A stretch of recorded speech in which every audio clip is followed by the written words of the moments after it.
IPO ya, sebenarnya banyak sekali manfaat IPO atau penawaran umum perdana. Pada intinya ketika perusahaan ingin IPO, pasti dia tujuannya adalah listing, artinya tercatat tadi di pasar modal.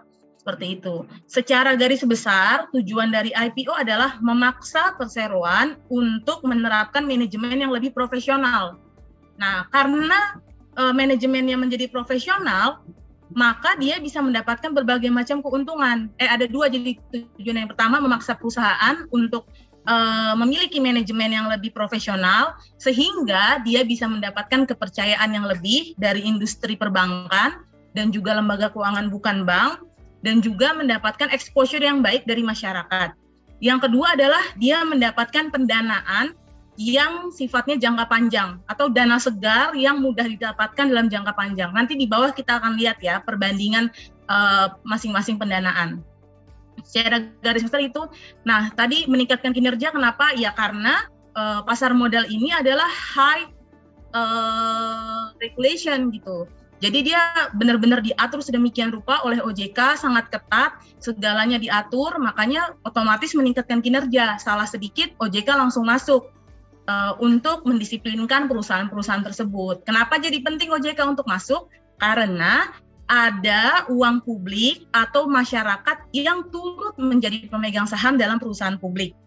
Kemudian juga otomatis dia meningkatkan citra perusahaan. Jadi kan sering nih rekan-rekan kayaknya nih kalau misalnya udah punya saham di Garuda atau di perusahaan-perusahaan TBK, bahkan si ownernya ini kan jadi merasa bangga ya. Karena ownernya merasa bangga, otomatis citra perusahaannya pun jadi naik gitu. Intinya adalah dia level up nilai, level up brand daripada perusahaan itu sendiri.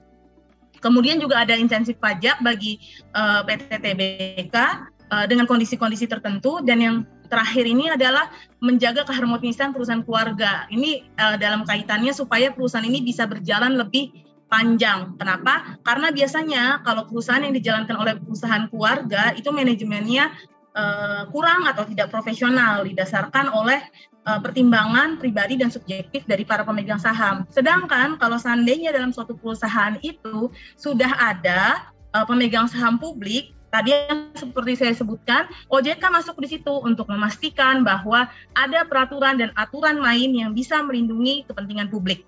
Seperti itu. Itulah kira-kira dua manfaatnya ya. Yang pertama adalah pendanaan dan yang kedua adalah meningkatkan profesionalisme dan banyak buntutnya pada akhirnya dampak dari peningkatan profesionalisme tersebut. Lanjut Mbak Vina. Nah, ini dia opsi pendanaannya rekan-rekan. Jadi kenapa kita bilang bahwa dengan masuk ke pasar modal, maka perusahaan mendapatkan pendanaan jangka panjang gitu. Sekarang kita coba bandingkan dengan pinjaman bank ya. Kalau perusahaan mau mendapatkan pinjaman bank, pasti nih bank harus melakukan LDD dulu, LDD atau FDD, Financial Due Diligence, melihat dia punya nggak sih daya untuk mengembalikan likuiditasnya sejauh mana. Yang kedua adalah rata-rata tenornya 4-5 tahun gitu. Sedangkan perusahaan ini ibaratnya dia mau level up yang sangat tinggi, dia mau beli bahan-bahan, membangun pabrik dan lain-lain gitu kan. Dia belum tahu apakah ini menguntungkan atau tidak. Sedangkan kalau dia ada pinjaman bank, dia memiliki kewajiban, si emiten atau perusahaan memiliki kewajiban untuk mengembalikan dana kepada bank. Gitu kira-kira. Jadi ketimbang mengambil instrumen dalam bentuk hutang melalui bank, maka mereka berpikir, oke, lebih baik kita ikut sertakan aja nih orang-orang untuk membeli saham, jadi nanti kami dapat capital gain dari penjualan saham tersebut, nanti kita ada simulasinya. Ada juga misalnya mau mendapatkan uang dari penerbitan obligasi, penerbitan surat utang atau sukuk gitu kan. Nah, penerbitan obligasi kan juga ada nih rata-rata tenornya berapa tahun, 1-10 tahun.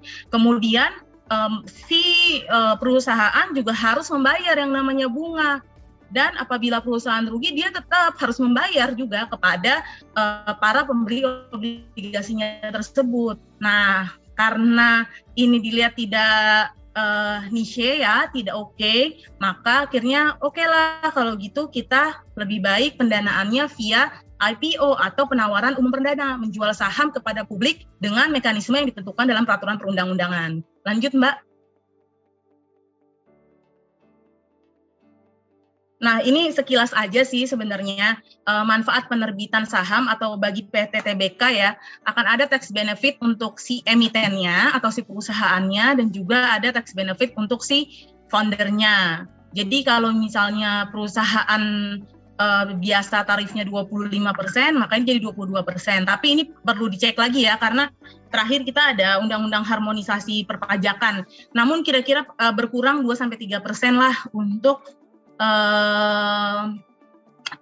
penerapan pajak untuk PPh badan.